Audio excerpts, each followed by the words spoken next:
Buenas tardes, gracias por regresar, a pesar de haberme escuchado ayer.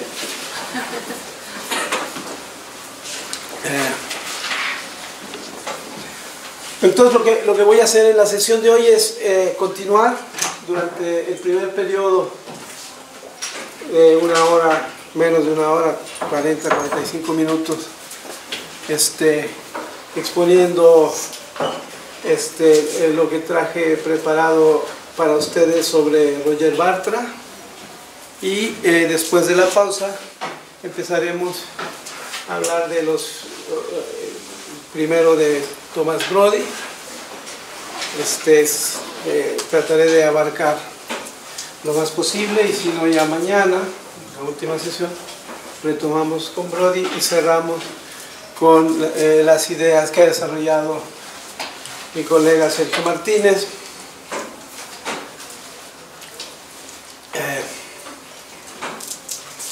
Como les dije ayer, son estos tres pensadores, estos tres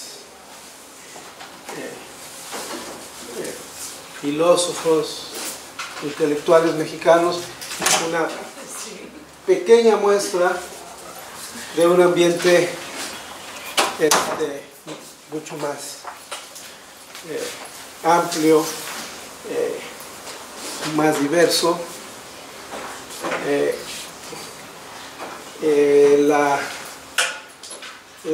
Una pequeña aclaración, porque creo que es importante. Veo que en el cartel de Pensamiento Mexicano pusieron la foto de una chica, y no voy a hablar de ninguna chica. Creo que no puedo, ¿cómo se llama?, declarar inocencia. Seguramente tengo un sesgo innato y olvido a las chicas, pero bueno, no sé, no voy a hacer psicoanálisis. Aquí quiero decirles que si efectivamente hay en este ambiente más amplio, ha habido, quizá en número creciente, presencia de filósofas de la ciencia y filósofas políticas que han contribuido de manera importante. El Instituto de Investigaciones Filosóficas de la UNAM, por ejemplo, desde hace ya 2 décadas, tiene un 40-45% de su personal académico, de sus investigadores, mujeres. Varias de ellas son filósofas de la ciencia. La doctora Ana Rosa Pérez Ranzás, por ejemplo, que ha trabajado, sobre todo se ha especializado en la obra de Kuhn. Y tiene uno de los libros en español más originales y más profundos sobre el libro de Kuhn, La estructura de las revoluciones científicas. Y también ha trabajado temas que ahora son un poco más comunes, pero cuando ella lo empezó a trabajar eran un poco menos, hace un par de décadas, el tema de cómo afectan las emociones a los juicios objetivos en la producción de conocimiento científico, en la física y en otras disciplinas. La doctora Tocha Aliceda, colega mía también, ha trabajado ya por mucho tiempo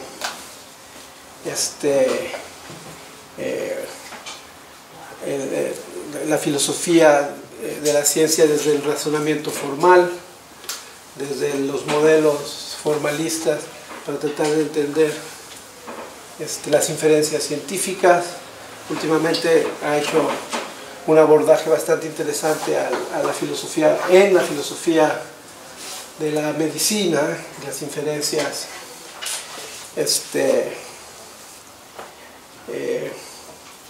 que implican investigaciones, por ejemplo, en investigaciones clínicas o en situaciones de pruebas farmacológicas, o sea, interactuando muy estrechamente con científicos y con filósofos y filósofas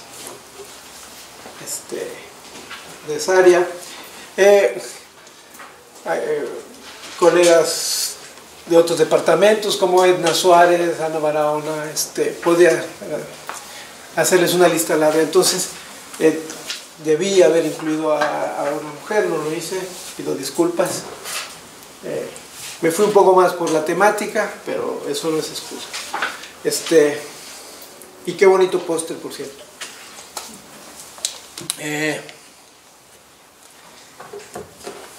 Habiendo dicho eso, bueno, además también las alumnas cada vez son más.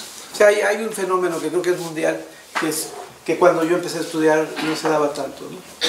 Bueno, vamos a regresar a donde continuamos. Siempre me quito y me pongo los lentes. Estábamos entonces encaminándonos hacia presentar la obra más reciente, quizá también un poco más inquietante, hasta polémica si se quiere ver así, de Roger Bartra, que es su propuesta de una antropología del cerebro y de concebir la actividad simbólica, las redes de representaciones y de circulación en la cultura de los saberes colectivos como algo equivalente a las redes neuronales que funcionan en el cerebro como un exocerebro. Llegamos ahí en un momento. Regreso un poco a donde nos quedamos ayer.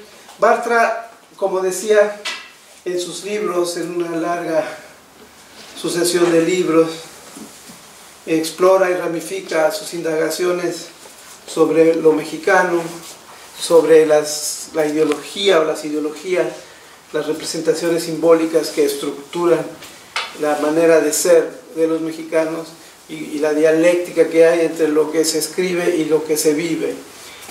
Libros como Oficio Mexicano, El salvaje en el espejo, El salvaje artificial, La sangre y la tinta, Cultura y melancolía. Y bueno, en este libro que les recomendé ayer, que por cierto fue editado en Colombia, no en México, curioso, es difícil de conseguir en México.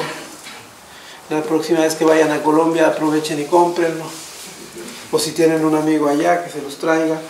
En este libro ahí hay una bibliografía exhaustiva de la obra bartriana, es muy larga. Es un hombre que ha escrito mucho, ha producido mucho, ha pensado mucho. Tiene 5 o 6 páginas. Sí. Entonces, en esa obra, de una manera constante, lo que ha hecho, y él mismo lo dice, a menudo es jugar con estas analogías, con estas imágenes, con estas representaciones simbólicas también ellas mismas, para lo que él afirma proponer un juego abierto de interpretaciones, generar interpretaciones alternativas. De alguna manera, en muchas de sus obras su idea no es generar modelos o representaciones objetivas de esta red simbólica, sino estrategias de abordaje. Una de ellas, o una serie de ellas, hemos calificado como biologizante, ¿sí? Que pasa desde los humoralismos de la historia de la medicina, toda la simbología cultural occidental del salvaje, y todas, digamos, el ajolote, etc. Los ofrece, en mi opinión, como lienzos o espacios multidimensionales que tienen justamente posibilidades muchas, tienen estructuras lábiles, son vistosos, atractivos, y sirven para encuadrar distintos procesos de investigación y de producción de representaciones de una forma bastante, como lo hace Bartra, erudita, inteligente, atractiva. De un modo u otro, en todos ellos, Bartra siempre, como ya lo dije ayer, está cerca de esa preocupación principal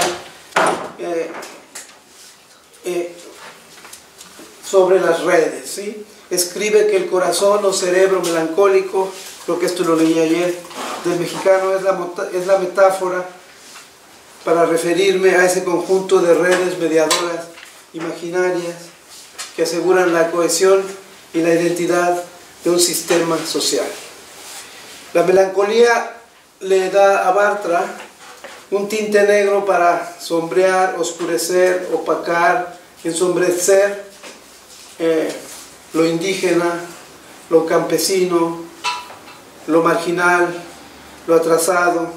Las voces melancólicas del neozapatismo, por ejemplo, es una expresión que usa, ha tenido una polémica de ya un par de décadas con la actividad política que se da en Chiapas por parte de los zapatistas. A través del ajolote y su figura animaliza y mitologiza los atrasos, las anacronías, las resistencias al cambio de figuras como el campesino, el indio, el proletario, el salvaje. El salvaje, perdón, le provee a Bartra de un emblema para la alteridad, la otredad, para el otro yo oculto, para la alteridad dentro y afuera de nosotros, inconsciente, que está lista siempre para emerger en los tiempos anómalos. Bartra se mueve entre la psicología, la literatura y la historia para asediar esas redes que le interesan, esos emblemas y esos símbolos que encuentra insertados en ellas, produciendo significados continuamente, acciones, representaciones, valoraciones. Una secuencia de términos teóricos que ha utilizado Bartra, de alguna manera nos da una idea de su progreso teórico. Empezó hablando de estructuras sociales de mediación, después empezó a hablar de redes, ¿sí? Dándole un poco de forma, ¿sí? Cambiando de metáfora. A partir de cierto momento le gustó la idea de la jaula de la melancolía tomada de Weber, y todas estas metáforas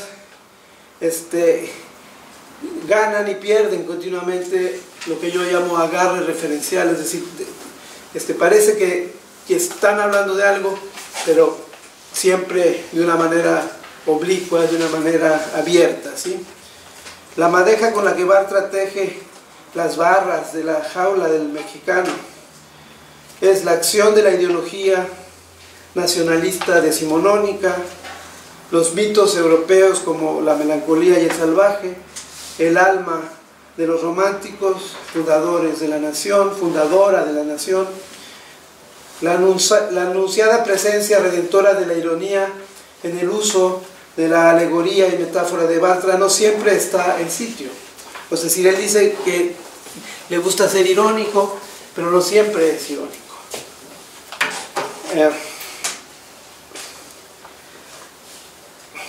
Parece a veces solo ser una excusa para volvernos a presentar un diagnóstico terrible del mexicano y lo mexicano, y con su análisis de la Malinche, por ejemplo, como contraparte de un Adán agachado.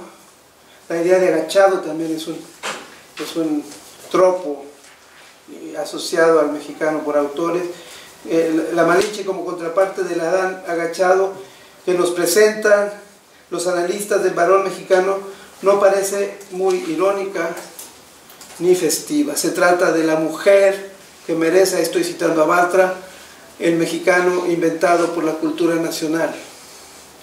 Cuando Bartra en el camino abandona su ángulo revolucionario, ayer comentaba yo esto, y se acomoda de lleno en un púlpito de profesor universitario, En sus escritos se deja de denunciar los efectos mediadores, neutralizadores de la rebeldía, de las redes imaginarias, del poder, y se procede más bien a aceptar, o por lo menos a dar por hechos, los procesos del capitalismo tardío en el que vivimos, como derroteros movidos por la inercia política y social de la tendencia hacia las democracias liberales, y la indagación de Bartra se vuelve más claramente académica, más claramente científica. Nunca pretende objetividad, pero sí deja de estar posicionada desde la rebeldía o desde el espíritu revolucionario, ¿sí? No sé si eso le pasa a todos con la edad, pero sin duda a Bartra, a 50 años de el 1968 mexicano, que ayer se celebró o se conmemoró, porque no hay nada que celebrar, fue una marcha muy impresionante. Los jóvenes salieron a marchar una vez más, a recordar esa acción terrible del Estado mexicano de disparar sobre sus propios jóvenes y matar a más de 300 de ellos de una forma cruel, y encarcelar a muchos más, desatar una represión brutal, acabar con un pequeño espacio de libertades que en ese momento habían logrado establecer los estudiantes y que costó muchos años recuperar. Por suerte, como dije ayer, ese fue el detonador de una serie de procesos políticos que liberaron y democratizaron a la sociedad mexicana un poquito más.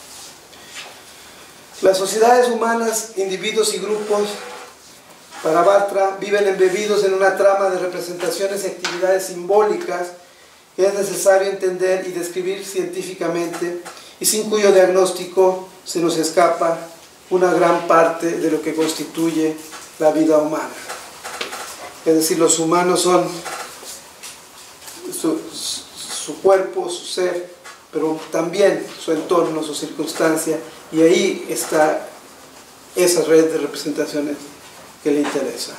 El último paso en la biologización de las ideas de Roger Bartra se da cuando abandona lo que podríamos definir como el amateurismo o la actitud de aficionado en relación a las neurociencias, a las neurociencias contemporáneas sobre todo.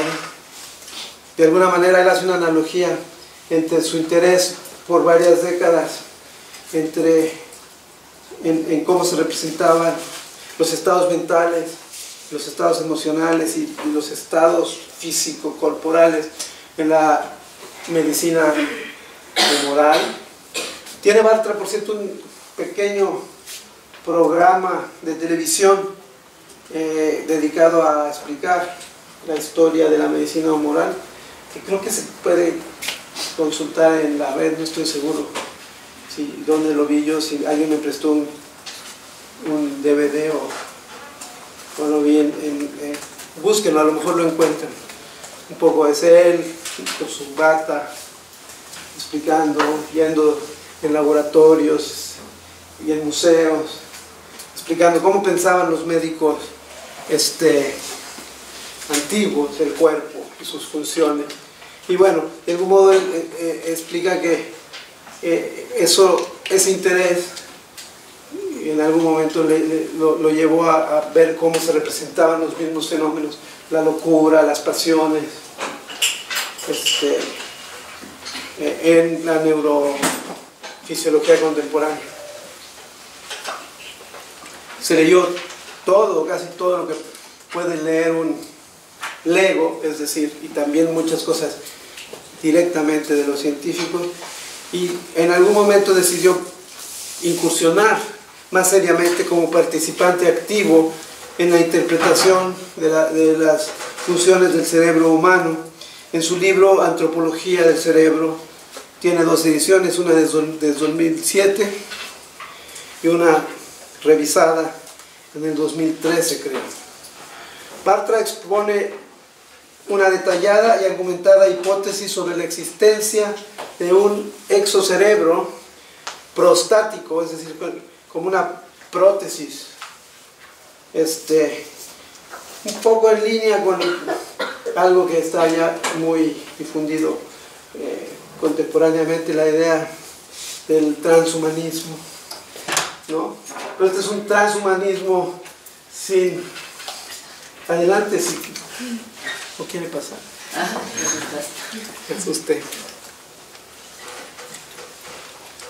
Un transhumanismo previo a las prótesis contemporáneas.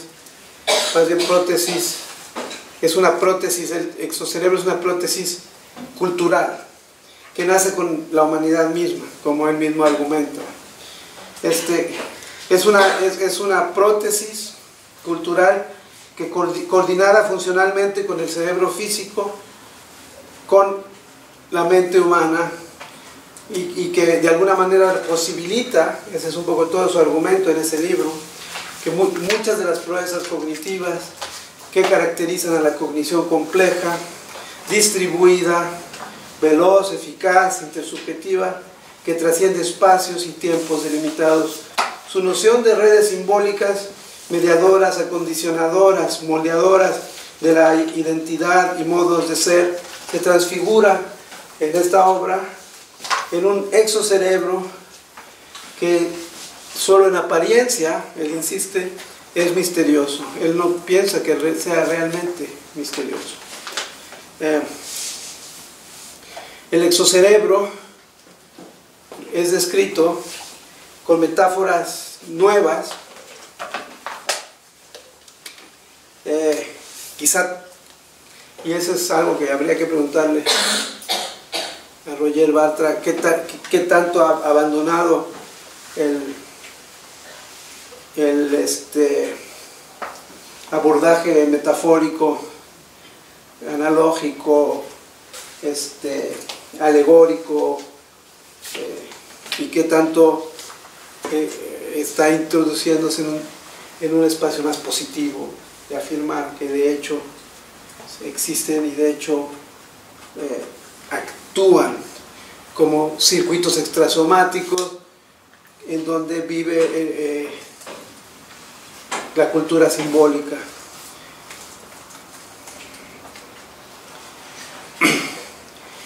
Habla de que en estos entre muchas cosas, porque lo dice de muchas maneras en su libro,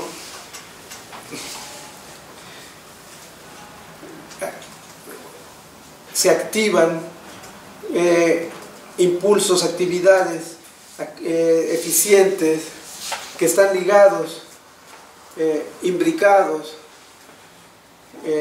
a las posibilidades de recepción, de percepción de nuestro sistema nervioso. Son sistemas culturales codificados simbólicamente. Este reemplazo solo funciona si están en sitio estas prótesis culturales.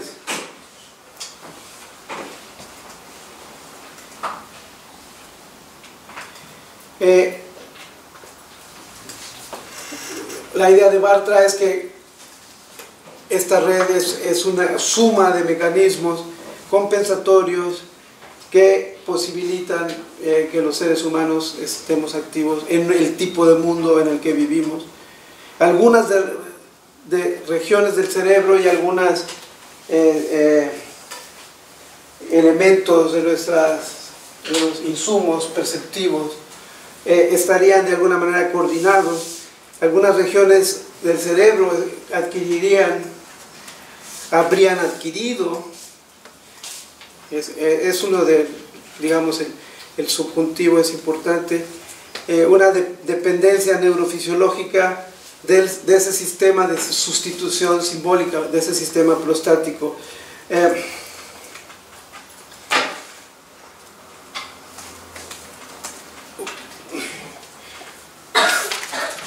La manera en cómo en la historia de la especie se pone en sitio ese sistema es algo que él intenta explicar. Sin embargo, yo creo que es una de las debilidades de su propuesta es que no queda completamente explicado, como veremos.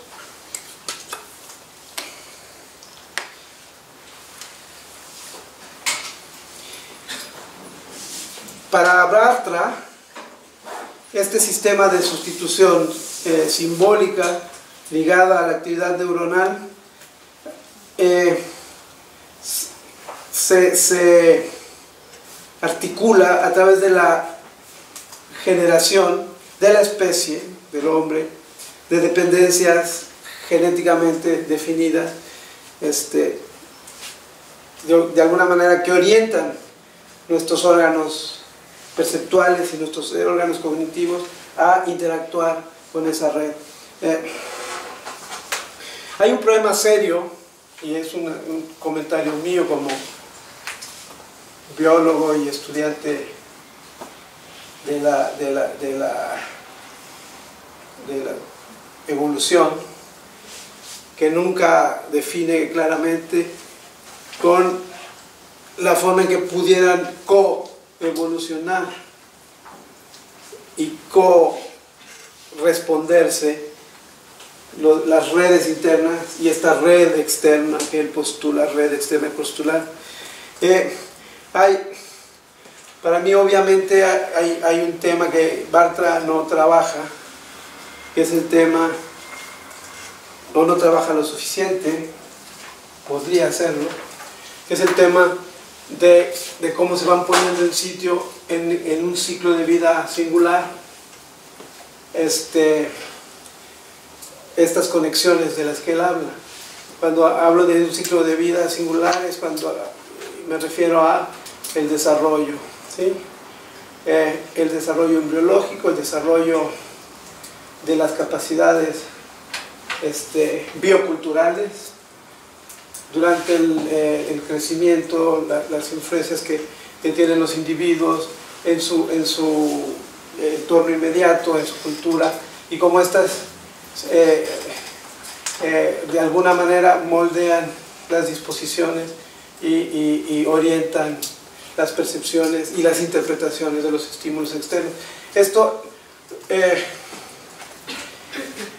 digamos, hay todo un terreno de la indagación científica que tiene que ver con la evolución de las capacidades culturales de especies sociales como la humana, ¿sí? Y otro campo importante, en debates de teoría de la evolución contemporánea, tiene que ver con lo que se llama la construcción de nichos como alternativa explicativa al reduccionismo genetista. Estas dos alternativas explicativas al reduccionismo genético en teoría de la evolución no son contempladas, perdón, no terminé de decir cuál era, ¿no? Lo que se llama la teoría de la construcción de nichos. No sé si aquí hay alguien que haya incursionado en los debates de la evolución biológica, tanto de todas las especies como específicamente de la especie humana, pero son debates muy vigorosos, vigentes, en donde ese modelo dominante durante el siglo XX que se llamó el neodarwinismo o la síntesis evolutiva moderna, en la que toda la eficacia explicativa de los procesos evolutivos se centraba en la variación genética y en las presiones que el entorno ejercía para seleccionar entre la variación genética aquellas más adaptadas, adecuadas.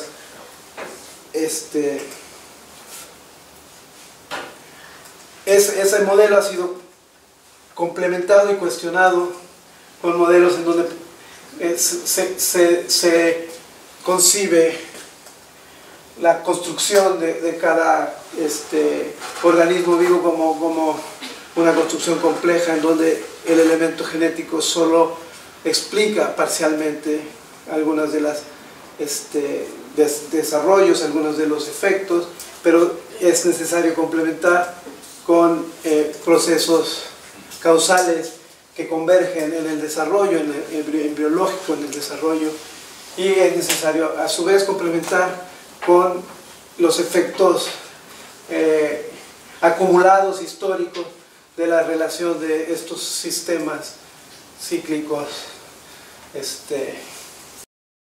de desarrollo con el entorno, y cómo el entorno empieza a convertirse en un recurso determinante de los procesos de desarrollo, y eso es lo que de alguna manera se define como la teoría de construcción de nicho.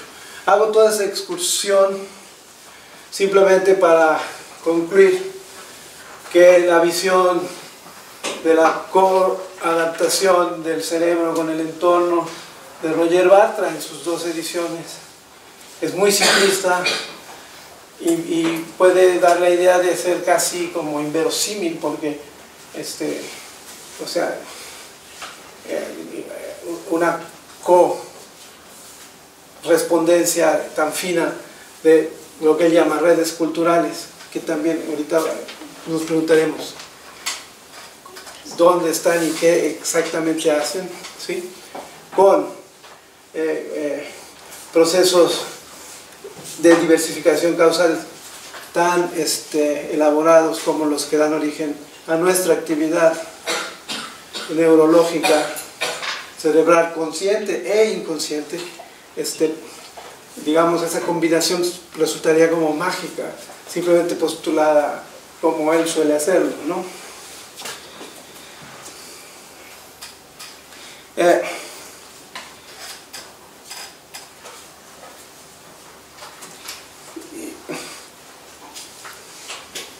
Bartra suele ejemplificar como hacen mucho los neurofisiólogos y los neurólogos y los médicos en general, con estudios de caso singulares, ¿sí? Muchos de los libros más interesantes que los médicos escriben sobre las capacidades neurológicas, neurofisiológicas, mentales de los seres humanos se basan en estudios de caso, y Bartra de alguna manera sigue esa estrategia. Oliver Sacks es uno de los más famosos, y hay un caso que él usa de modo digamos, le extrae toda la sustancia para justificar su hipótesis, y es el caso famoso de Helen Keller, esa mujer ciega y sorda que a través de un proceso complejo de aprendizaje a través del tacto y el olfato,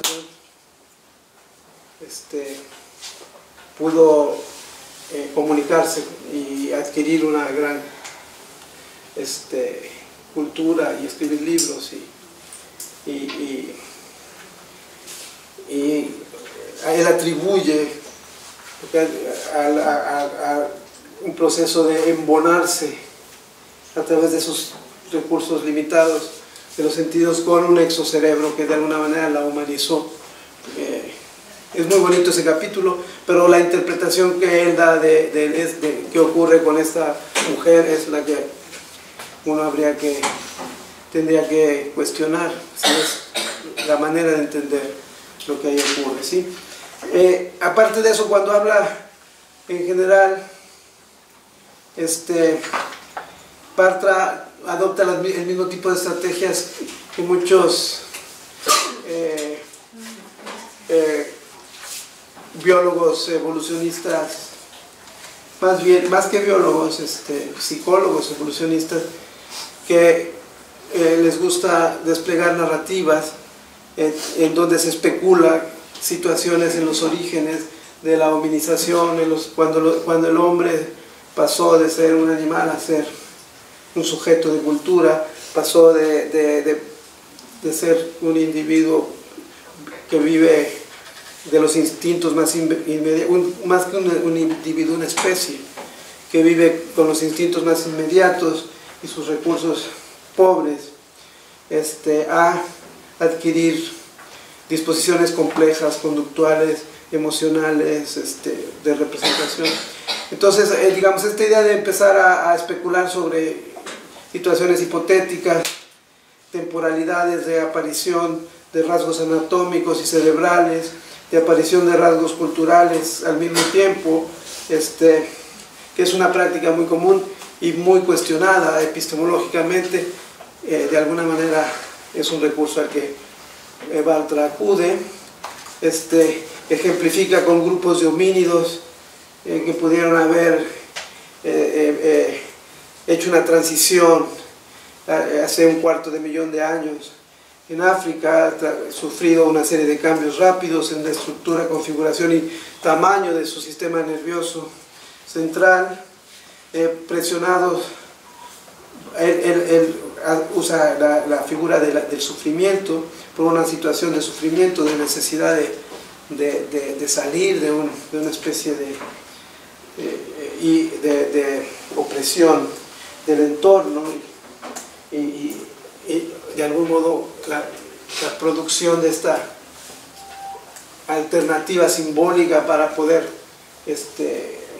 superar las restricciones que su anatomía y su fisiología le imponían y su entorno, de alguna manera aprovechando estructuras de sus previamente existentes de su sistema nervioso, pudieron empezar a generar este exocerebro. Ahí hace uso de algunos temas que han discutido los biólogos evolucionistas, que sería muy largo detallar, como la exaptación, es decir, la cooptación de algunos elementos fisiológicos, anatómicos presentes en un momento dado por alguna razón evolutiva dada, la cooptación para ejercer funciones distintas bajo ciertos tipos de situaciones. Si alguno de ustedes está interesado en este tipo de temas, podríamos conversarlo después.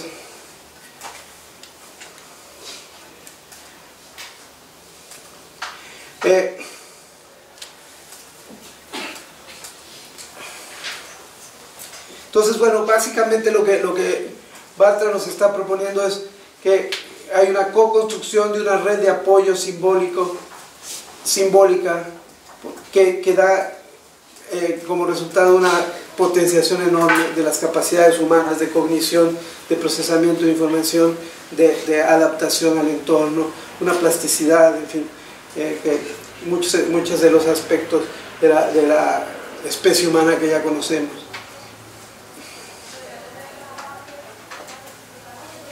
Una idea que introduce, una serie de ideas, pero una de ellas importante que introduce Bartra es que con su propuesta se soluciona, dice él, el misterio tradicional de los filósofos de la conciencia, de los filósofos y los neurofisiólogos, de la conciencia humana, ese dilema de si la conciencia se puede comprender, entender, describir, solo describiendo los procesos causales neurofisiológicos que se dan en los cerebros, o si hay un extra, hay algo más. La conciencia entendida como ese sentido del yo, el sentido del ser, sentido de la percepción, ¿sí? Lo que distingue a un humano de un zombie, en este tipo de especulaciones, es justo la conciencia. Y para Bartra, cosa que yo no creo, el exocerebro sería la respuesta a por qué existe la conciencia.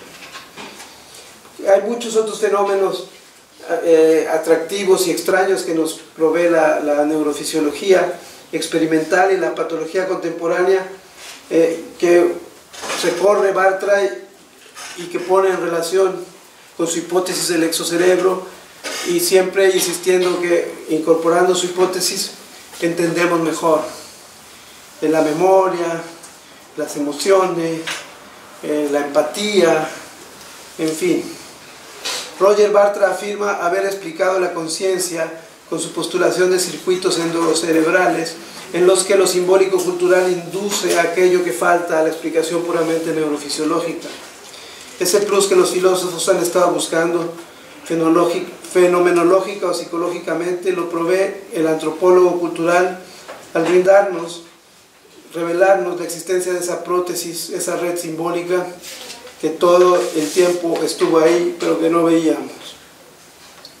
Roger Bartra nos invita a sentirnos imbricados, sumergidos en un espacio, en una red densa y estructurada de símbolos y sentidos culturales que están finamente entretejidos con nuestro cerebro, nutriendo continuamente los insumos necesarios para su correcto funcionamiento, usando nuestras puertas de la percepción y los caminos prefigurados para ello como vías de entrada a nuestras redes neuronales internas.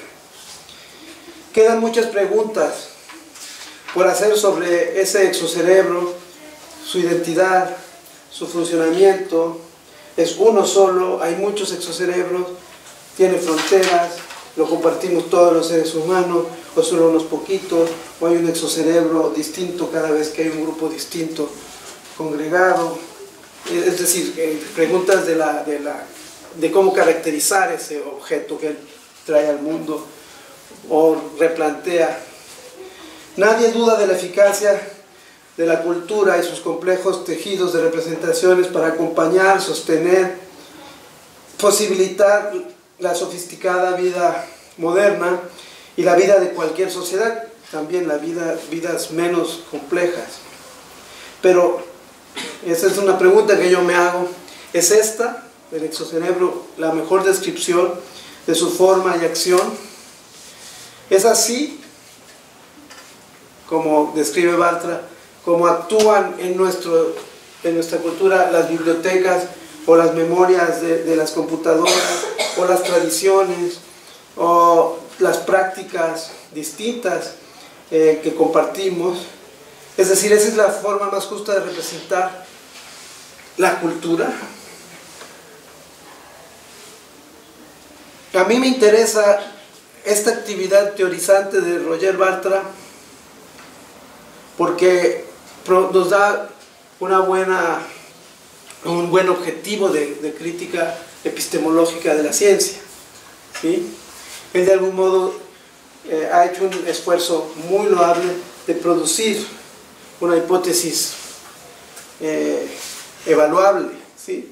Valorable, construida a través de una trayectoria larga de pensamiento y de confrontación con problemas de representación teórica. Lo que me interesa es ver cómo es posible que bajo cierta óptica de crítica filosófica proveniente de la filosofía de la ciencia se puede valorar y criticar o completar su esfuerzo. En mi opinión, una parte importante de lo que hizo falta al producir esta hipótesis es un poco más de crítica desde la filosofía y desde la filosofía de la ciencia, y se puede todavía producir.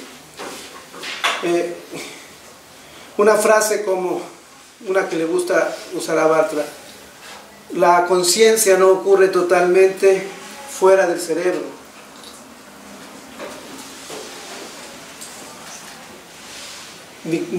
Más bien, la conciencia no ocurre totalmente dentro del cerebro, sino adentro y afuera simultáneamente, ¿sí?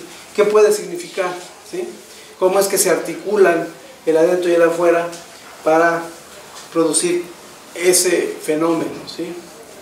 La dificultad filosófica y metodológica de la búsqueda de Bartra es producir una representación adecuada de las redes de mediación imaginaria, simbólicas, culturales que permita a sus interlocutores asentir respecto no solo a la realidad que existen esas redes imaginarias, esas redes culturales, simbólicas, sino respecto a qué tan bien definida, qué tan bien abordada, qué tan bien acorralada, qué tan bien descrita está esa realidad.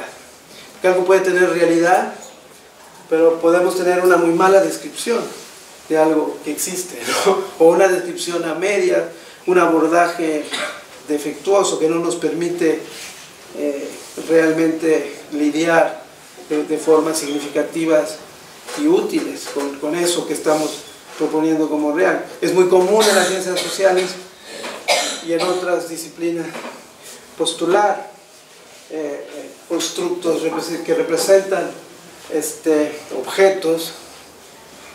Ayer se habló aquí del inconsciente colectivo. Podríamos hacer una larga lista de conceptos, propuestas, que justamente tienen problemas ontológicos, para decirlo de un modo, problemas metodológicos, problemas de eficacia explicativa. Bartra tiene el valor de exponerse con una hipótesis así, y en concreto su hipótesis del exocerebro es a la vez muy ambiciosa, cubre con una definición, una serie de definiciones, lo que él juzga como un hueco explicativo, descriptivo y ontológico que es indispensable llenar, entender para comprender mejor cómo funcionan los seres humanos, la especie y las sociedades en el mundo. Sus metáforas base, redes, estructuras, símbolos, circulación, interacción, símbolo neurona, señal con ideas, insumos externos con procesamientos internos, redes externas que se coordinan con redes internas, necesitan, creo yo, sustanciarse, soportarse. Y ese tipo de soporte de sustancia es lo que da la ciencia observacional y experimental. Entre otras propuestas podemos acudir a las propuestas de filósofos de la ciencia como Tomás Brody o Sergio Martínez, para intentar ver si en ese concebido de la producción del conocimiento de esa manera, la forma en cómo procede Roger Bartra es adecuada o deja que desear. Tomás Brody propone, por ejemplo, una epistemología en la que se articulan lo que él llama ciclos epistémicos de diversos niveles de jerarquía que se conectan ceñidamente, robustamente,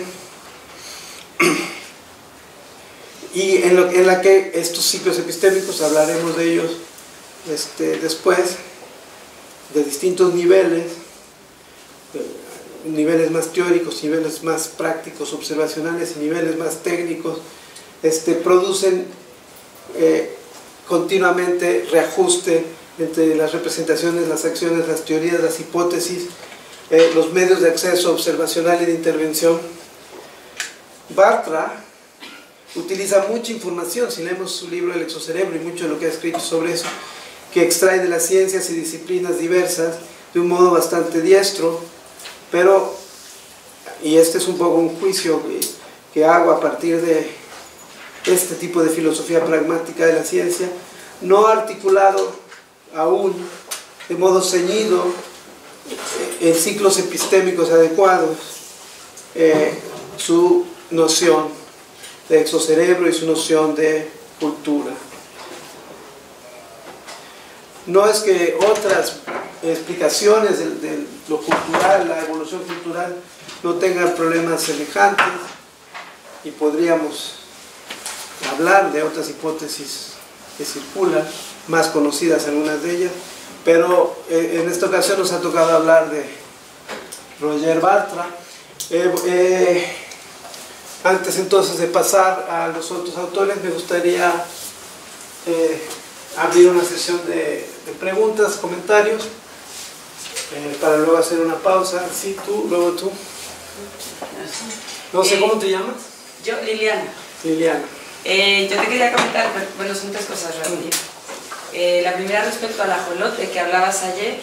Quería comentarte que aquí hay un centro de investigación, es el CSIC, que es un Consejo Superior de Investigaciones Científicas, que ha abierto una línea de investigación específicamente dedicada al ajolote y ha mandado biólogos a un centro que han rehabilitado ahora en Xochimilco, que está cerca del embarcadero nuevo, donde se está invirtiendo mucho dinero para investigar el ajolote, ¿no? Porque además no solo es ese ser incompleto que se quedó sin evolucionar y todo este rollo, sino que tiene la particularidad de que le cortas una patita y le vuelve a crecer. Entonces, como regeneración celular, se está estudiando muy fuerte para la regeneración de órganos y todas estas cosas.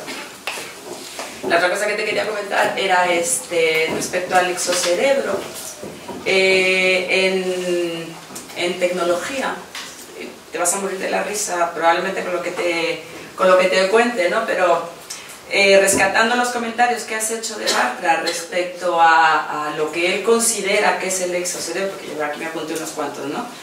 Un sistema cultural codificado simbólico que puede ser compartido por todos, que es una red vasta y extensa de símbolos, que suma mecanismos compensatorios que posibilita que los seres humanos nos mantengamos activos. Nosotros en tecnología estamos haciendo una analogía del exocerebro a Google. Google, como una red vasta, extensa, cargada de símbolos codificados que posibilita que los seres humanos realicen tareas, que tiene significados en comunes, que se retroalimenta de todos y que pasa a formar parte ya como de la epidermis de todos los seres humanos, porque cada vez tiene más presencia y crecimiento, está monstruosamente inherente en la vida de todos los seres humanos. Y en investigación tecnológica se está haciendo la analogía. Y la última parte que te quería comentar es que respecto a la investigación científica aquí en España, el tema es muy fuerte con la mujer, porque hay un déficit súper gordo de mujeres con inclinaciones científicas. Entonces, igual, según estudios del CSIC, se está haciendo una especie de tijera muy grande entre los hombres y las mujeres, de tal manera que hay un 3% de mujeres que les interesa estudiar ciencia y que se dedican a las ciencias. Y ¿todas las ciencias o algunas ciencias? Las ciencias, la física, las ciencias exactas. Las ciencias duras.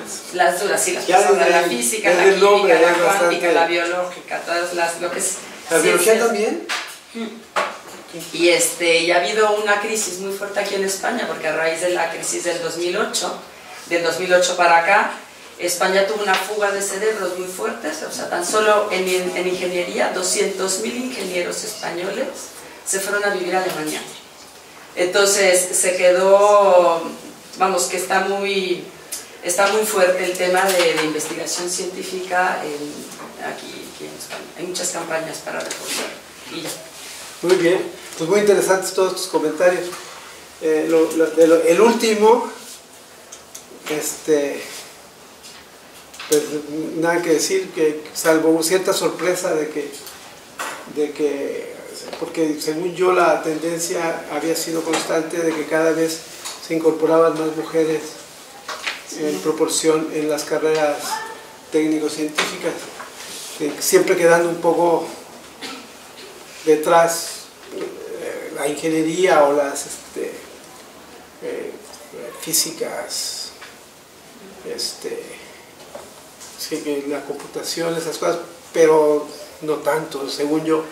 Y hace muchos años que otras ciencias como la geografía o la biología, la misma antropología, que la presencia de mujeres es muy notable y a veces hasta mayoritaria.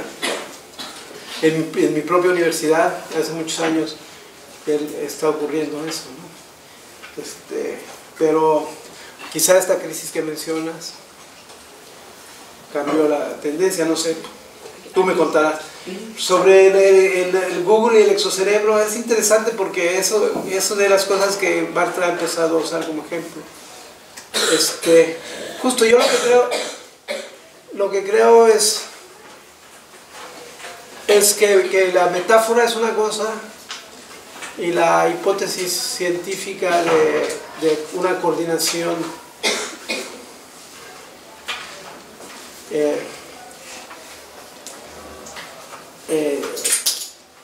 digamos, de alguna manera que tiene el mismo nivel de sofisticación y de funcionalidad que el que pueden tener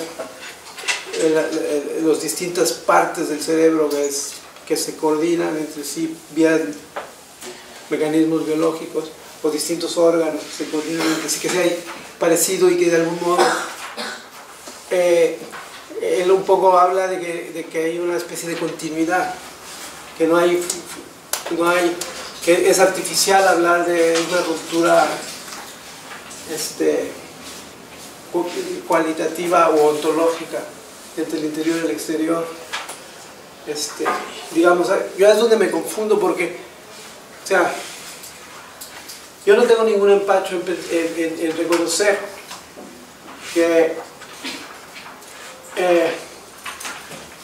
una biblioteca, o sea, yo soy un amante de las bibliotecas y yo nunca estoy mejor que si estoy en una biblioteca, y mientras más libros haya en esa biblioteca, yo soy la persona más feliz. Es como mi espacio, no sé, y cuando estoy ahí siento que estoy conectado con el universo, ¿no? Pero digamos, esa sensación de sentirme conectado con el universo es porque he aprendido a hacer actos muy concretos como buscar en esa biblioteca las cosas que en ese momento estoy queriendo saber o estoy queriendo descubrir, moverme allá adentro.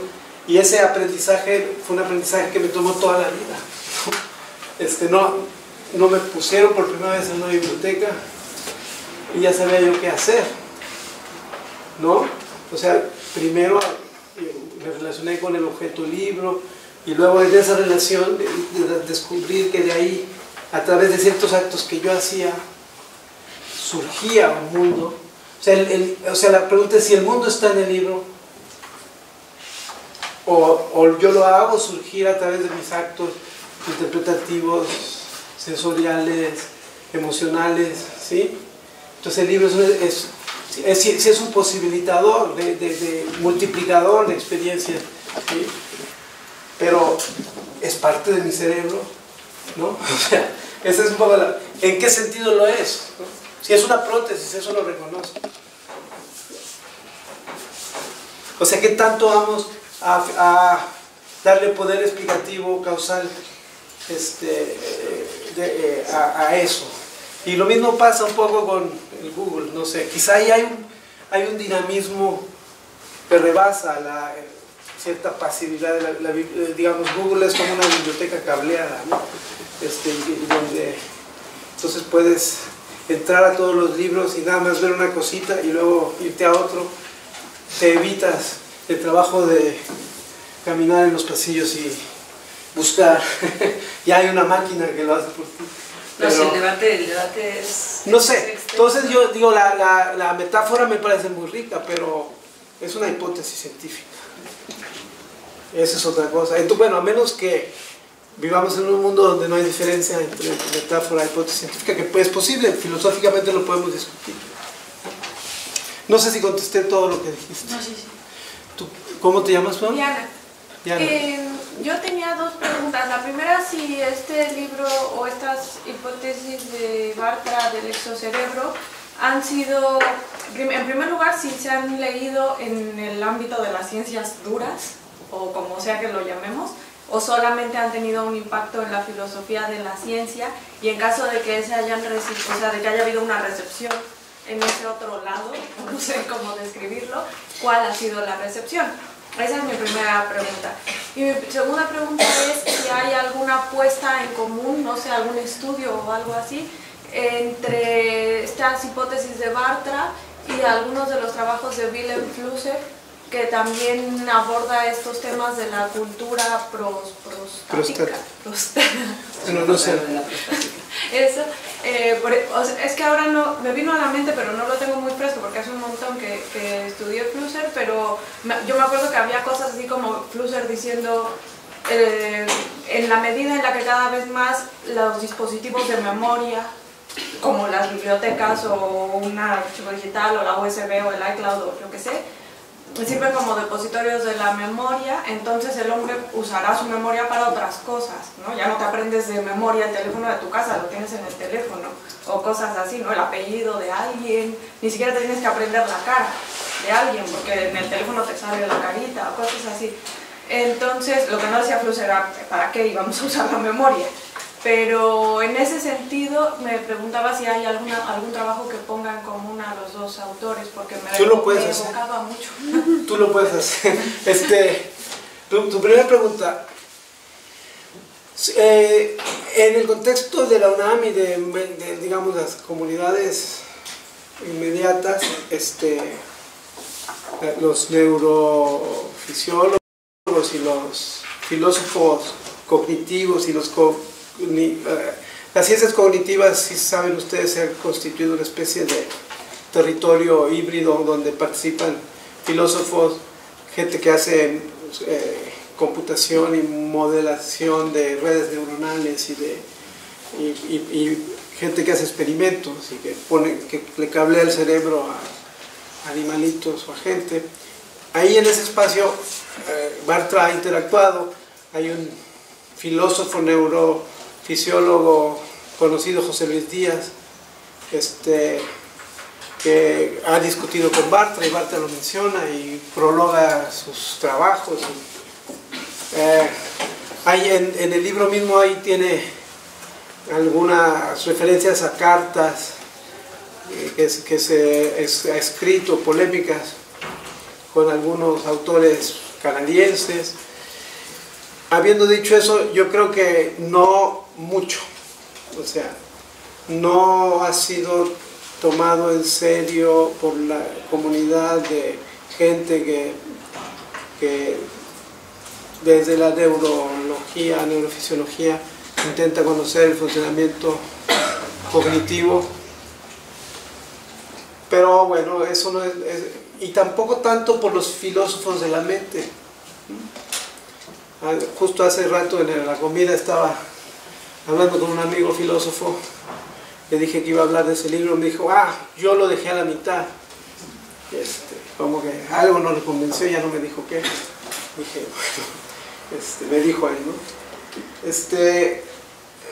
Un poco tiene que ver con esta cosa interdisciplinaria, pero no sino que a veces está atrapado en medio de disciplinas y todo el mundo piensa que es otro el que tiene que ocuparse. Yo creo que parte de la actividad que tenemos que hacer, los que hacemos este tipo de críticas como la que yo hago, ahora sí que forzar un poco más la atención sobre este esfuerzo, ¿no? Porque sí es un esfuerzo arriesgado precisamente porque no está validado por experimentos que él haya hecho o por haberse metido a la disciplina sociológicamente, robustamente, ¿no? O sea, sino ha establecido conversaciones desde su posición de antropólogo famoso, ¿no? Entonces es interesante desde el punto de vista de sociología de la ciencia. Es interesante ver cómo esta actividad es percibida porque no es que no tenga nombre, no es que no tenga prestigio, no es que simplemente está ubicado en un lugar, en un ángulo sesgado respecto a, o sea, si alguien como José Luis Díaz o alguien de esa hiciera lo mismo, sería quizá atendido de otra manera. No sé, es una hipótesis, pero es una buena pregunta. A mí, yo toda la vida me he movido entre disciplinas, entonces la gente que se mueve entre disciplinas me resulta simpática, ¿sí? Pero es anómalo, no es muy común, ¿no? Hay que leerlo más y discutirlo, y si está equivocado decirlo, pero no, ¿cómo se llama? Ningunearlo, ¿no? El famoso, existe en España el verbo ningunearse. Sí. Es del español. Se emplea mucho, ¿no? Es de amplio uso. Y se ningunea mucho a la gente aquí. Depende. Depende a quién. ¿Alguien tiene otro pregunta, comentario? Bueno, hagamos entonces una pausa. Les voy a escribir mi correo electrónico. A alguna compañera de ustedes me decía que sea en serio el ofrecimiento de compartir mis notas o literatura, bibliografía complementaria. Sí es en serio, pero esas notas hay que transcribirlas. Por suerte tengo una persona que puede hacerlo conmigo, porque si les ofreciera transcribirlo yo, podrían sentarse a esperar toda la vida, que no lo iba yo a hacer, pero en lo que resta de esta sesión, calculo que serán una media hora, 40 minutos, voy a introducir un poco al personaje y a empezar a hablar de su abordaje. Vamos a sufrir una especie de constricción severa del espacio de referencia, pero creo que no es tan severa y espero que adquiera sentido si yo soy capaz de dárselo. Voy a hablar del pensamiento filosófico de Thomas Brody. A ver si puedo darles una... Bueno, Thomas Brody, este libro que se llama The Philosophy Behind Physics fue editado después de su muerte por un amigo de él y un estudioso de su filosofía, su amigo y colega Luis de la Peña, que es uno de los filósofos de la física, también, sobre todo uno de los físicos dedicados sobre todo a la física teórica, entre ellas a la mecánica cuántica y la mecánica estadística, más connotados de México. Luis de la Peña, colega y amigo de Thomas Brody. Aquí en el libro está escrito en inglés o bueno, Thomas, o en alemán quizá. En alemán también se le pone H, ¿no? Sí. Sí. Es que él nació en alemán. Thomas Brody, y como lo que hicieron fue de la Peña y Hodgson una recopilación y un ordenamiento de un libro que había estado escribiendo durante muchos años, planeando y que no llegó a terminar él por su muerte inesperada y prematura y desgraciada.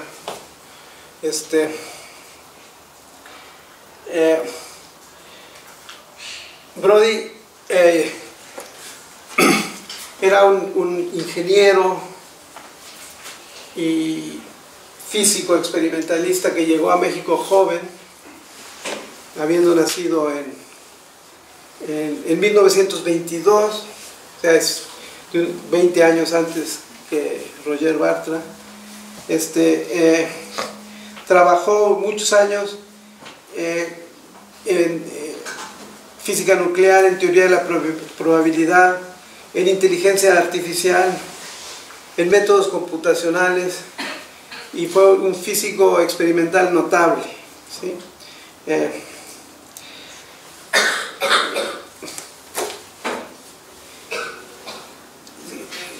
Toda su vida tuvo un abordaje crítico y claramente filosófico a su trabajo, y de alguna manera toda su vida vivió inconforme con la forma en cómo los filósofos, la mayoría de los filósofos entendían la ciencia, los filósofos de la ciencia, y la física, los filósofos de la física. Yo tomé clases con él y realmente fue una experiencia muy enriquecedora, porque a mí me enseñó, como a muchos de sus alumnos, a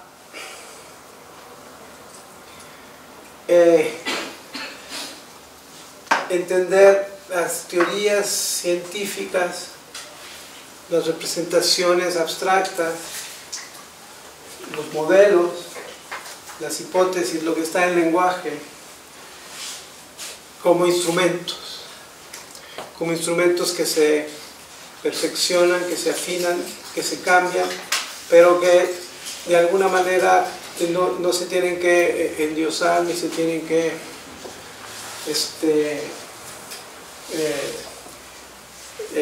poner en un sitio especial como una encarnación de saberes especiales o una imagen privilegiada del mundo o de las fuerzas ocultas que actúan en el sustrato de la realidad, sino instrumentos que nos hacen accesible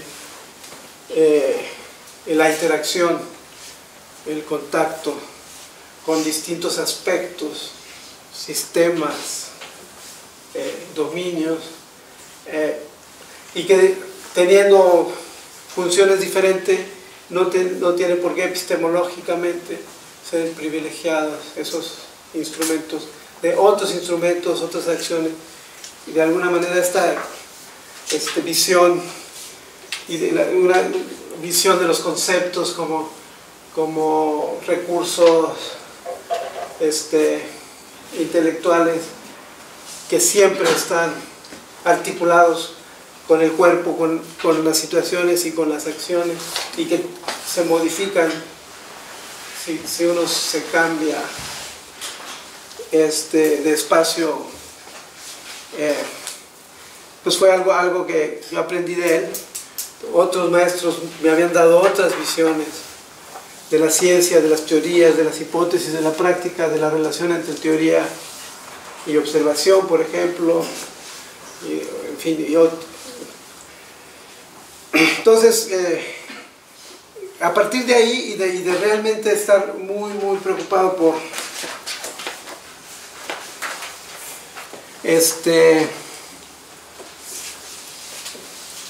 la mala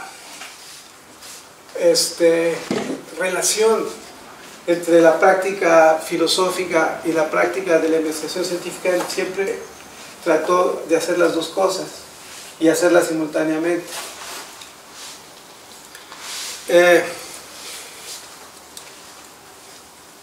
En este artículo que publicó en 1981 en la Revista Mexicana de Física, que creo que es uno de los que les di a leer, La filosofía de los físicos, hace una especie de breve síntesis de por qué los físicos necesitan tomarse en serio la filosofía. Ahorita hablaré un poco de este artículo.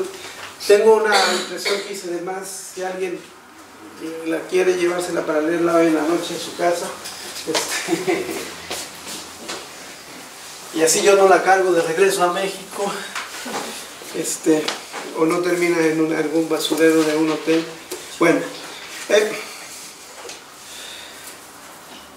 hablaba yo un poco al final de la primera parte, que parte de lo que quizá habría que hacer con el tipo de hipótesis como la que produce Roger Bartra es ponerla bajo la mirada de practicantes de la ciencia, filósofos que se toman en serio los procesos de engarzamiento de las representaciones y de los recursos de los científicos con los sistemas a los que están aludiendo o con los que están queriendo tener que veres, ¿no? Es decir, de algún modo en este curso elegí a estos dos filósofos de los que voy a hablar, porque creo que a los dos les preocupa esta sintonización del cuerpo y la mente con la materia natural, con los sistemas de los que se ocupan los distintos tipos de disciplinas científicas, ya sea las células o la electricidad o ¿cómo se llama? Los fenómenos meteorológicos o los fenómenos sociales o la evolución de las especies. En fin, cualquier tipo de dimensión y de estructura de interacciones y de dependencias causales hay que sintonizarla con lo que somos, individuos de ciertas dimensiones, con ciertas capacidades cognitivas, con ciertas capacidades perceptivas, con ciertas capacidades manipulativas, y ese proceso de sintonización es del que, entre otras cosas, tenemos que ocuparnos, ¿sí? La sintonización del cuerpo y la mente con el mundo sociocultural, que es un poco de lo que habla Roger Bartra, habría que tomársela en serio.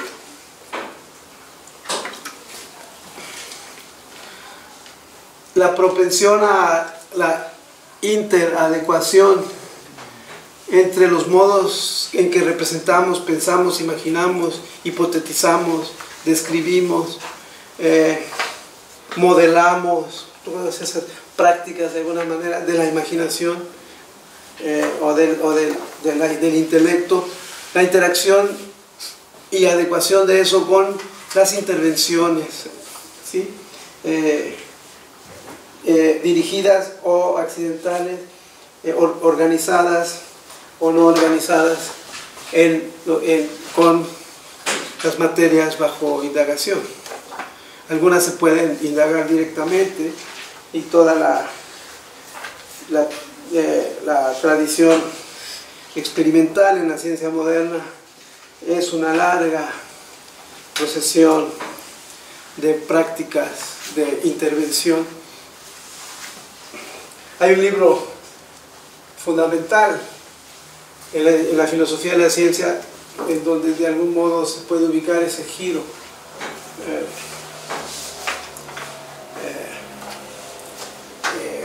que se dio hacia finales del siglo XX de dejar de privilegiar la representación y empezar a entender la intervención. Se llama justamente así, representar e intervenir, de Ian Hacking, que fue traducido al español por nuestro colega Sergio Martínez, creo que sí.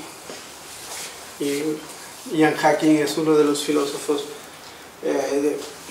que yo más admiro, y ese libro es uno de los libros que hay que leer. Gracias a la traducción de Sergio lo utilizan nuestros alumnos en filosofía de la ciencia. ¡Ah, qué bueno! O sea que Nosotros creo que en el próximo cuatrimestre, si tenéis filosofía de la ciencia aún, este cuatrimestre creo. pues os lo haré leer. Bueno, por cierto, ¿De qué año se llama? Representar e intervenir. representar e intervenir es de los 80s. 83. 83, sí. En la edición en inglés es unos años antes. Por cierto... No, 83 es la edición en inglés. Y la de español entonces 80 y fines o 90s, ¿no? ¿Y el autor habéis dicho? Te lo escribo. Sergio... No, Sergio Martínez es el No, traductor. es el traductor.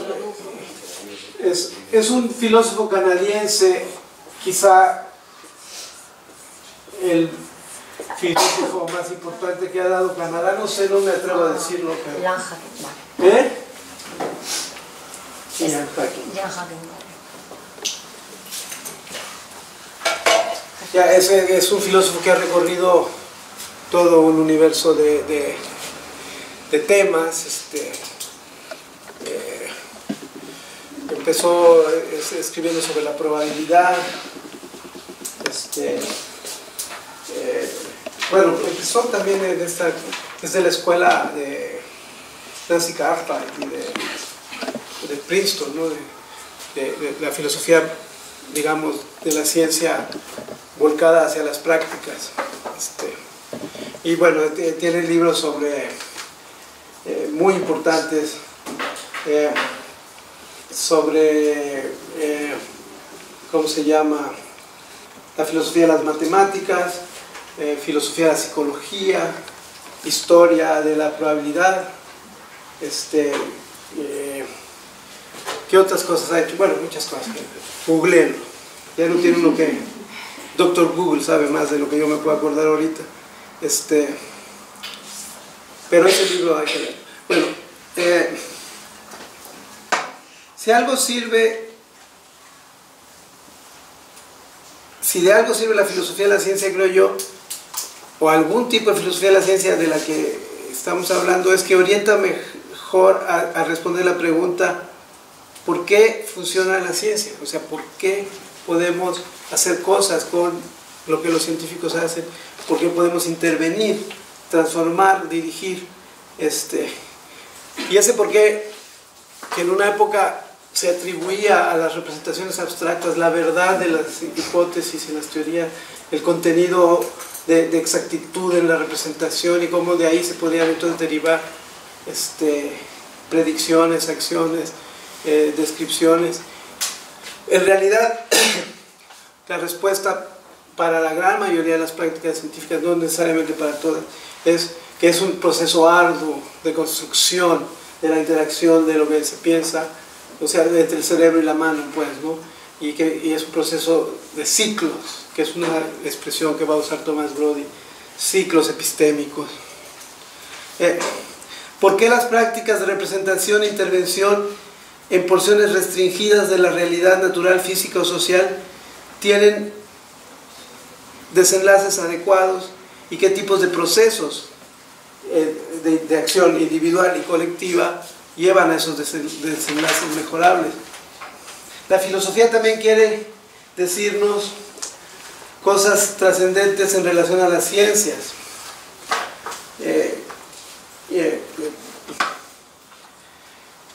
Encontrar el sentido de la vida sobre la tierra, nuestra capacidad de conocer verdades últimas, si hay un orden prefigurado en el universo, cuál es el lugar del hombre en ese orden, o de la especie humana, la relación necesaria entre nuestra mente y la realidad, o si es contingente. En fin, hay filosofías de la ciencia que yo denomino corsé, o que restringen y contienen, y son el tipo de filosofías de la ciencia contra las que se rebelaba Thomas Brody, ¿sí? Filosofías de la ciencia que se arrogan pues no sé si el derecho, pero sí el lugar de quien norma, de quien define, de quien estipula, ¿sí? El positivismo o cierto empirismo lógico, en fin. Y hay filosofías posteriores o contemporáneas que tienden a ser más permisivas en el sentido de que aceptan la diversidad, la heterogeneidad, las prácticas que de hecho se dan, que no tienen constreñimientos metafísicos, que no tienen constreñimientos, digamos, de tipo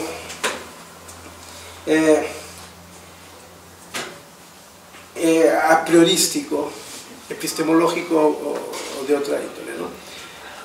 La práctica de la investigación científica, en especial la experimental, es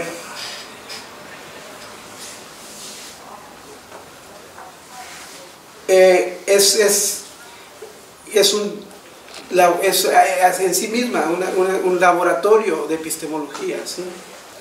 En donde aprendemos a entender cómo lo que se hace en un experimento o en una observación o en cualquier abordaje empírico sobre alguna realidad, puede ser observación astronómica o puede ser una... Yo personalmente empiezo a reconocer la producción del conocimiento en situaciones como la etnográfica, lo que hacen los etnógrafos, por ejemplo, a mí me parece también tan digno de atención desde la filosofía de la ciencia como lo que hace la gente en el CERN, ¿no? Produciendo fenómenos atómicos a través de una tecnología sofisticadísima y una ciencia industrial de gran calibre, ¿sí? De alguna manera, y es una idea que yo vi por primera vez en Brody y quizá matizaría, pero la ciencia, como ustedes saben, es muy diversa y es una especie de zoológico de prácticas, y uno de los grandes problemas de las filosofías corsé es que intentan meter todas esas prácticas que son diversificantes, proliferantes, en descripciones ceñidas únicas de, digamos, cómo se tiene que proceder, o cómo se tiene que justificar, o cómo se tiene que ordenar las relaciones entre observación, intervención y representación, para que sea digno el producto de la etiqueta científico. No terminé lo que empecé a decir, que es que la ciencia en realidad no es cualitativamente diferente de situaciones de investigación normales, espontáneas, que todos hacemos cuando llegamos a una ciudad desconocida y empezamos a averiguar cómo se llega a donde queremos llegar, cómo puede uno procurar alimentos o cómo puede uno moverse, y hacemos pequeñas indagaciones y movilizamos recursos y confiamos en lo que algunas gentes nos dicen, más lo que vamos aprendiendo, más la experiencia que hayamos tenido de haber estado en situaciones previas, y digamos ese tipo de suma de elementos que posibilitan ir haciéndonos de representaciones y posibilitan tener acciones adecuadas, es parecido, por lo menos en la mente de Brody, a lo que más sofisticadamente, más organizadamente, más, digamos, rutinariamente pueden hacer los científicos. La ciencia, entonces, además de ser una serie de prácticas muy diversificadas, Brody se interesa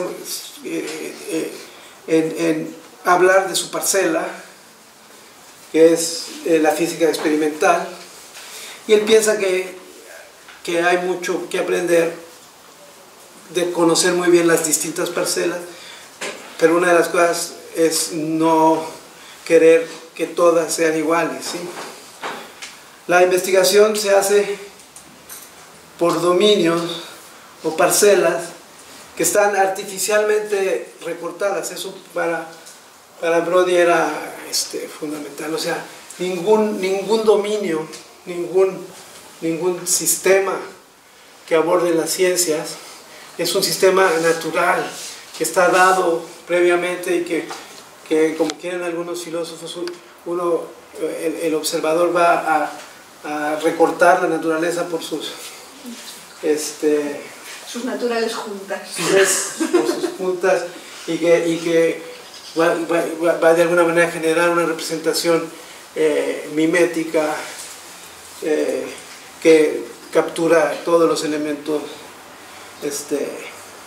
reales, relevantes, causales. Entonces se parcela, se recorta, se excluye, ¿no? La experimentación se hace construyendo sistemas que revelan los vínculos o que intentan revelar las dependencias y vínculos causales al interior, y de alguna manera en los que se tienen que manipular aspectos de los sistemas para que de alguna manera sean estables, robustos, confiables, para dejar libres otros aspectos, otros elementos que son en donde vamos a obtener, a producir efectos o a producir fenómenos o a producir situaciones que nos confirmen o nos desconfirmen, que nos sorprendan o nos hagan sonreír, porque pasa lo que queríamos que pasara.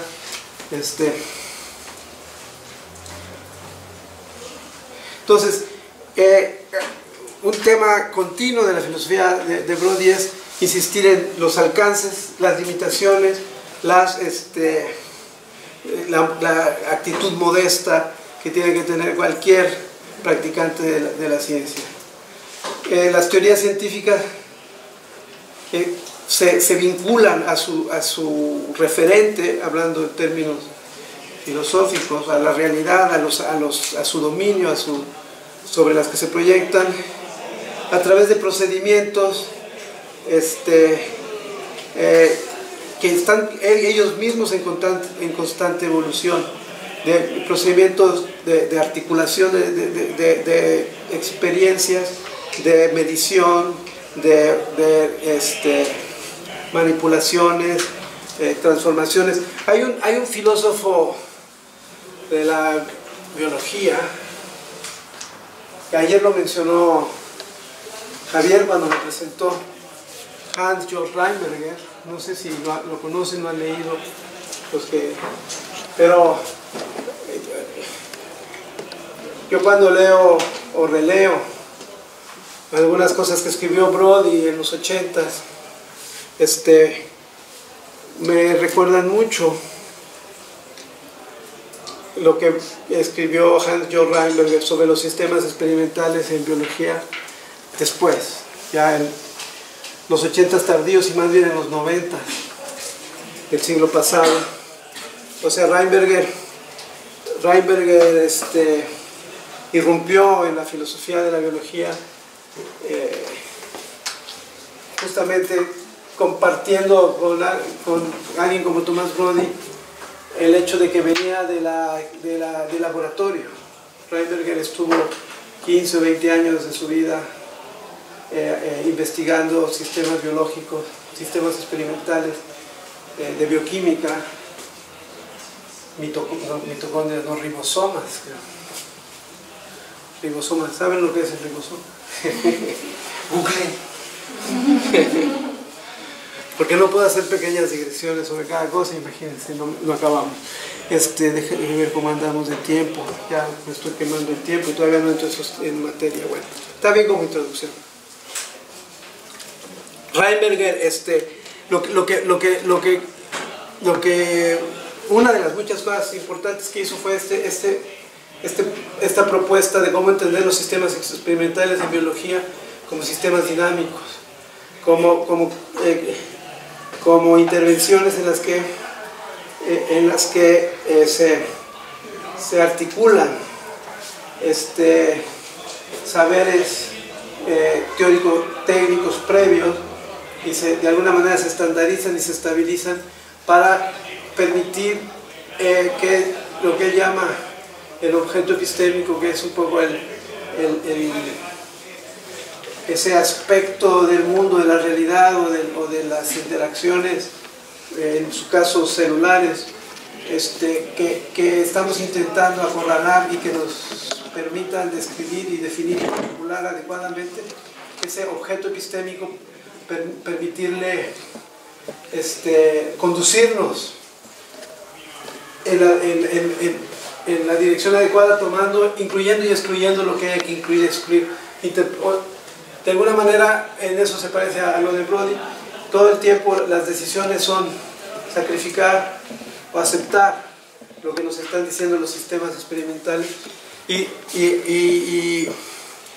digamos, una parte fundamental de este tipo de actividad, tanto en la filosofía de Reinberger como en la de Brody, es que no es una actividad de individuos, sino es una actividad de colectivos, tanto digamos de gente que participa en la concepción y en la producción de los distintos elementos que confluyen en una situación experimental y en su evaluación, ¿sí? Entonces, desde la gente que fabrica los instrumentos, desde la gente que fabrica los elementos materiales, desde los técnicos que calibran, desde los estudiantes que se pasan la noche sin dormir, todos de alguna manera están confluyendo para hacer posible estos eventos repetitivos, además son ciclos, ¿no? Una de las cosas, y ahí ya empiezo a entrar en el tema de la filosofía, bueno, ya empecé, pero más concretamente de Thomas Brody, es que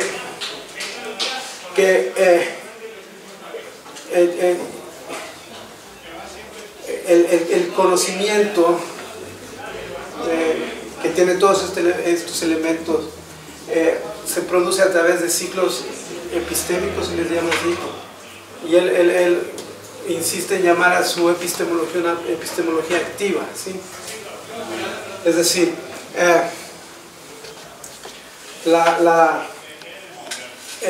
una figura que utiliza a veces para mostrarnos a qué se refiere es cómo aprende uno de estos robots de inteligencia artificial, o estos sistemas de inteligencia artificial, por ejemplo los que intentan enseñar a manipular objetos, ¿sí? Como este sistema de inteligencia artificial empieza teniendo una imagen del objeto, ¿sí? En realidad lo que tiene es un sistema de luces y sombras, ¿sí? Y una idea de digamos una representación de en qué espacio está, y a través de eso puede empezar a manipular, por ejemplo, la iluminación, ¿sí?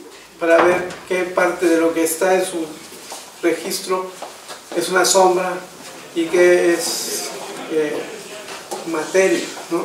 Entonces, si ilumina de este lado, si ilumina de este lado, entonces ya hay un algoritmo que sabe, que dice al sistema dónde está lo que es material. Luego puede tener un pequeño brazo que le permite empujar o jalar en distintas y ver qué pasa, si resiste, si se mueve, si se dobla, ¿no?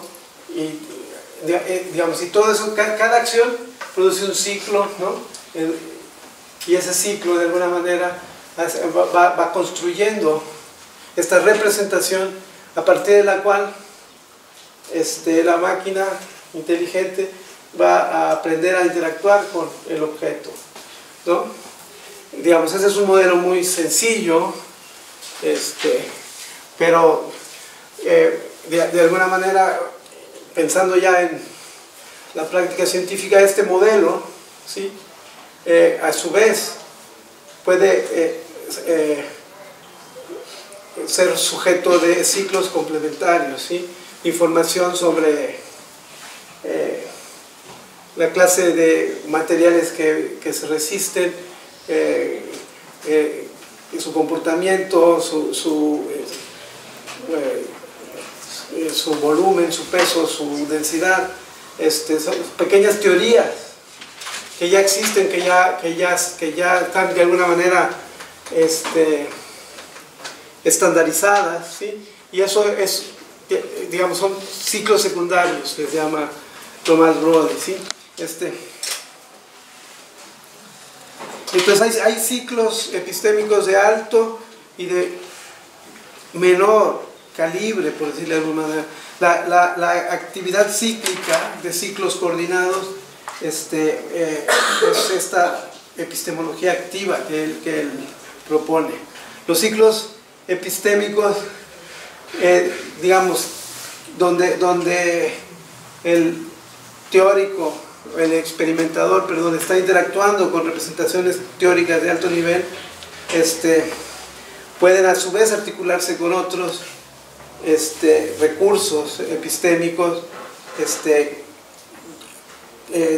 tanto prácticos como teóricos, en donde justamente todos los elementos de sorpresa, de variación, de incertidumbre pueden ser sometidos a ciclos de investigación que no necesariamente todos producen el nivel de avance es suficiente, pero justamente siempre que hay una situación, el experimentador o el grupo de experimentadores tienen un menú, una panoplia de opciones, de procederes para desaturar las situaciones a las que todo el tiempo están llegando, de incertidumbre, de falta de avance, de confusión, ¿sí?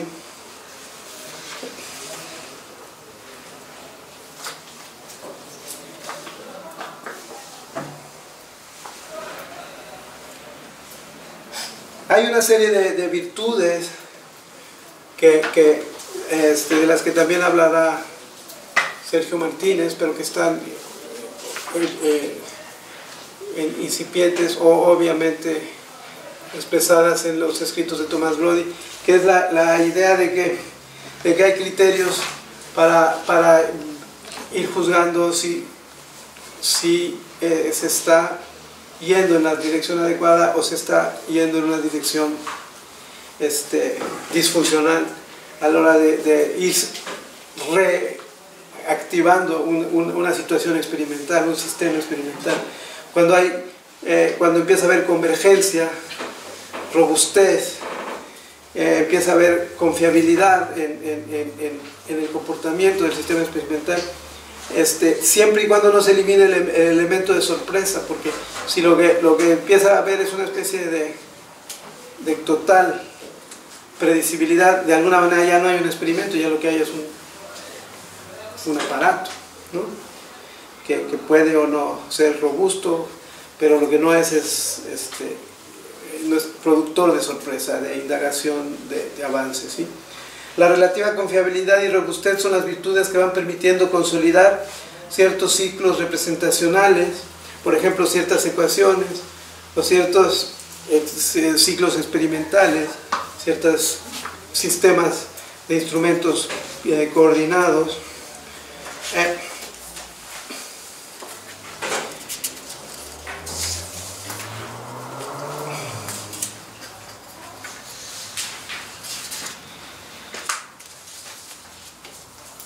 Digamos, lo que les acabo de dar, ya son 105, entonces voy a empezar a cerrar, es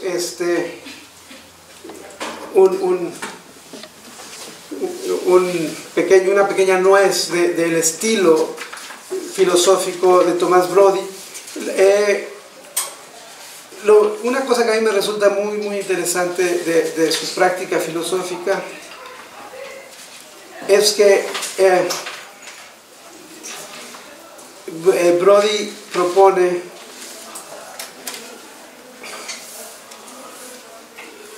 yo lo entendería, aunque él no lo decía así, como incluir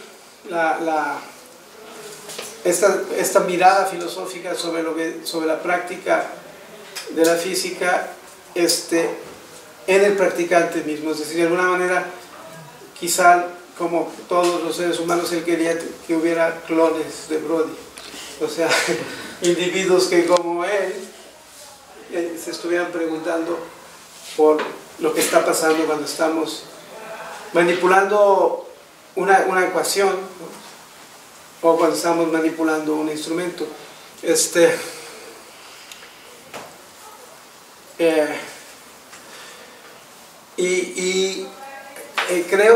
Creo que yo tendería a afirmar que esta conciencia, digamos, de ponerse un poquito de lado y ver qué es lo que hacemos cuando intervenimos y cuando representamos, sería el tipo de conciencia que todos tendríamos que tener en todas las prácticas diferentes en las que nos involucramos. Él, en este trabajo y en otro que no sé si se lo olvide, que se llama Ciencia y Democracia, un poco hace apuntes, que mañana con eso empezaré,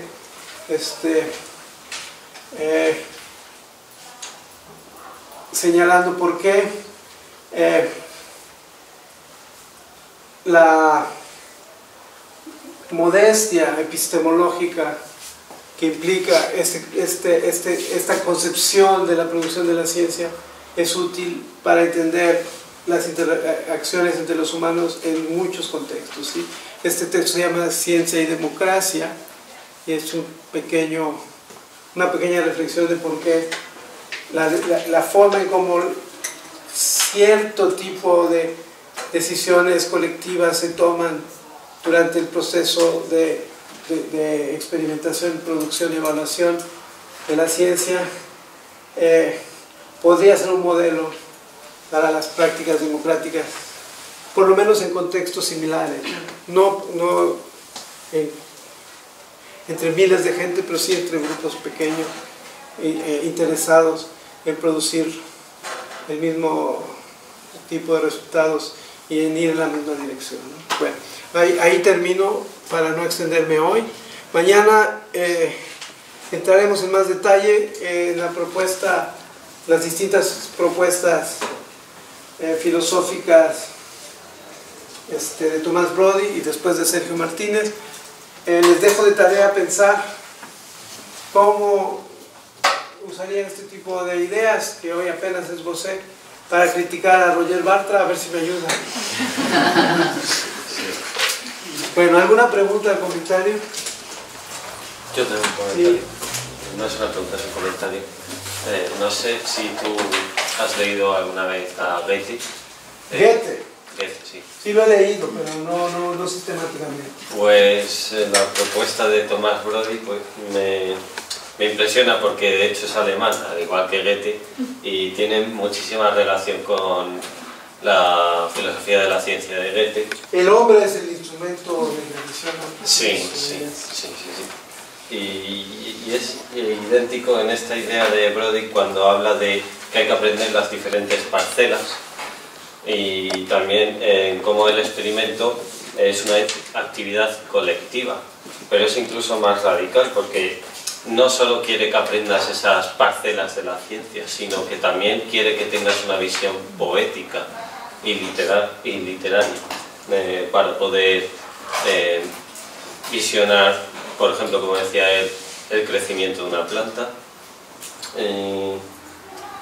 Y por ejemplo, en la actividad colectiva no solo le daba importancia a lo que podían aportar los técnicos o los artesanos, sino también a su propio compañero que no tenía ni idea de ciencia, para poder ver una visión que no estuviese embotada con esa constante teoría de hincar-codos. Simplemente eso, que me parece interesante cómo hay cierta relación. Me parece que tienes que escribir un ensayo sobre la influencia de Goethe en Tomás Brody. No, muy bien, yo he enseñado en algún curso las ideas de la ciencia de Goethe. La verdad es que ya hace muchos años, pero es muy refrescante escucharlas en tu voz y creo que entendí un poco más. Gracias. Sí se los dije, este libro se puede piratear. Está en el sitio ese ruso, en donde a veces pirateamos. No lo digan en voz alta. Pero no estoy seguro que a Tomás Brody no le molestaría para nada que todos ustedes tuvieran un ejemplar, ¿cómo se llama? Cibernético de su libro, porque para eso lo escribió. Si no saben el sitio, pregúntenlos a su compañero de lado, que seguro lo sabe. ¿Alguien tiene otro comentario o pregunta? Sí. Que sí, me resulta interesante la dimensión simbólica que ha salido a lo mejor sin querer a la luz en estos dos momentos de tu exposición de Roger Bartra y ahora de Tomás Brody. Roger Bartra, cuando hablábamos ayer de esta hipóstasis del mito en la ciencia, o sea, cómo se estructura a veces la ciencia como basada en un mito fundador de toda estructura de pensamiento, ¿no? Y entonces ahora me sorprende mucho, porque yo no conocía para nada a Tomás Brody, el énfasis en la representación, o sea, los modelos de representación de la ciencia, que todos hemos pasado por eso, ¿no? Cómo dibujas el átomo de Bohr, el átomo ese de las... O sea, y en qué medida la dimensión simbólica queda siempre inextricablemente vinculada a la ciencia, en tanto que la ciencia se tiene que representar. O sea, la experimentación, o sea, en el libro este que se mencionaba de representar e intervenir, también se pone un énfasis en eso, ¿no? La representación como la traducción del experimento en algo que tiene alguna forma, no sé, una forma material visible y que funciona también como modelo explicativo. Entonces me preguntaba si hay un vínculo ya explícito sobre esa dimensión simbólica. Sí, yo creo que, o sea, a diferencia de Roger Bartra, alguien como Tomás Brody pensaría que es un error darle demasiada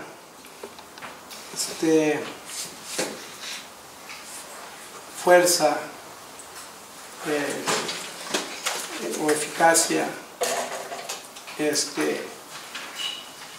a las representaciones, de alguna manera en un mundo de las puras representaciones o de las puras encarnaciones textuales o matemáticas.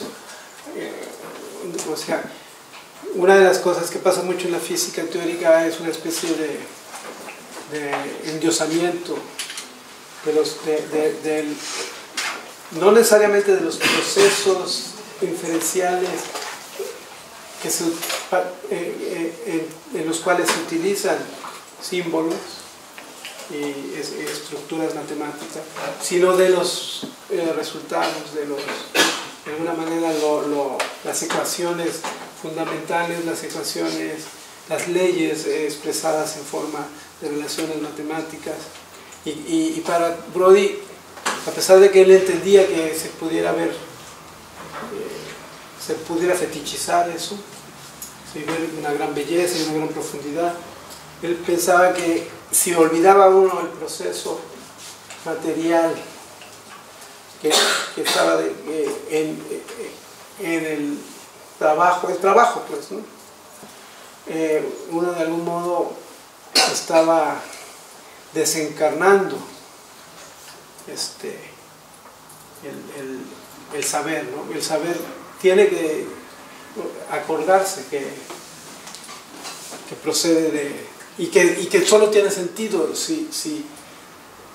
o no solo tiene sentido, sino uno de sus sentidos importantes es posibilitar dirigir la acción, dirigir la mirada, dirigir la intervención, dirigir la coordinación, es otro elemento, ¿no? Eso es algo en lo que también Bartra no hace suficiente énfasis. Yo creo que muchos de los sistemas simbólicos lo que posibilitan es la coordinación entre individuos y la coordinación entre individuos y objetos, ¿no? Y sistemas, ¿no? Y esa coordinación no es misteriosa, como puede llegar a serlo en el caso de Bartra, si sabemos que es producto de estos ciclos, podrías llamarle de ensayo y error, que no es necesariamente la mejor representación, sino de ciclos de producción y de engarce, de establecimiento, o sea, de alguna manera encontrar lo que hoy llaman las afordancias y las capacidades de los distintos elementos, ¿no? Pero sí es una observación interesante cómo digamos la capacidad simbólica está siempre pesando, ¿sí? Otra observación. Bueno, creo que podemos suspender por hoy. Les agradezco mucho su atención. Son ustedes muy